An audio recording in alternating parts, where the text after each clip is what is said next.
Hey everyone, welcome to the Daily for Thursday, July 7th. I'm Greg Lawless alongside Simon Borg. And last night, 4 games in Major League Soccer, but one of them took the cake for us, I think, Simon. A 5-0 win for the Red Bulls. Red Bulls taking over first place again in the Eastern Conference and doing it again with style. I think Toronto had a lot to do with this because Toronto, they played a wide open game and the Red Bulls took full advantage. Impressive to see Luke Rogers, Thierry Henry start together again and lead the Red Bulls to another win. When those two are on the field together, the record the Red Bulls have is impressive. Well, there's obviously a lot of talk about Juan Agudelo and whether he should be a starter or not. He had 2 goals in this game coming in off the bench. Well managed by Hans Backe, brings Agudelo on for Luke Rogers, who's still feeling pain in his heel. He's suffering from plantar fasciitis, but he came on, did his job, and then left the rest of it. The game was already in hand by the time Agudelo came on. Well, Toronto still struggling in the Eastern Conference, but New York up on top. They jump above Philadelphia and Columbus to take a top spot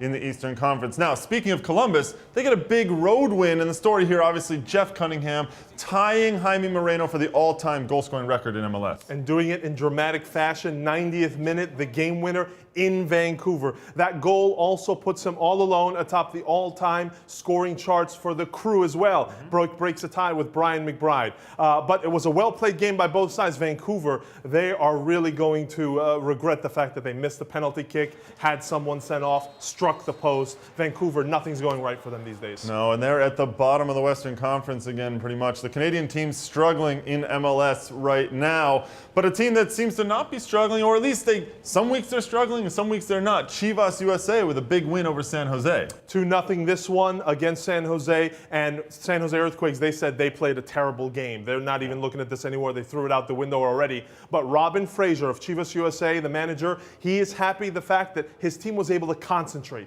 He said the key thing was not the fact we won, but the fact that we were able to keep a clean sheet. Lack of concentration, lapses of concentration have cost Chivas USA in this recent stretch. And the goals in that one coming from Ben Zemansky with a great long-distance bomb, and Nick Labraca, who just continues to keep impressing in the midfield for Chivas USA. The final game from last night that we're going to talk about, of course, Sporting Kansas City, another result. Their streak just continues, but they only got the draw at home against Colorado. But they played well in this game. Sporting Kansas City creating a host of opportunities. Colorado putting away the one that fell to Connor Casey. Matt Beasler inexplicably falling off his man and allowing Casey to take the shot. But Sporting Kansas City with a very strong response. They're going to look back at this game and feel they should have come away with 3 points. A lot of opportunities. But the key here, CJ Sapong coming in for Teal Bunbury and turning this game around for his team. Yeah, but of course for Colorado and the fans out there, it's important that they saw Connor Casey and Omar Cummings together again. So the dynamic duo for the Rapids doing it and getting a little bit of the job done for them right there. Now there's some action tonight here on the web. We're going to be streaming the Portland Timbers versus Club America friendly out in Portland. It'll be on portlandtimbers.com. You can get to it through MLSsoccer.com. That's at 11 p.m. Eastern Time. What do you think out of this one? This is going to be interesting to see. Club America, they're going to be part of the World Football Challenge this summer. It's a good first look at their team as they prepare for the Apertura season in Mexico. But also it's going to be interesting to see what atmosphere is created. Rodrigo Lopez, a Mexican who plays for the Portland Timbers, he feels that this is going to be Seattle versus Portland all over again. On Thursday, just 3 days before they meet in league play. Well, we'll see if that actually turns out to be the case. I can't imagine there are many Sounders fans coming down for the Club America. You never know. They might come down and cheer for America in this one.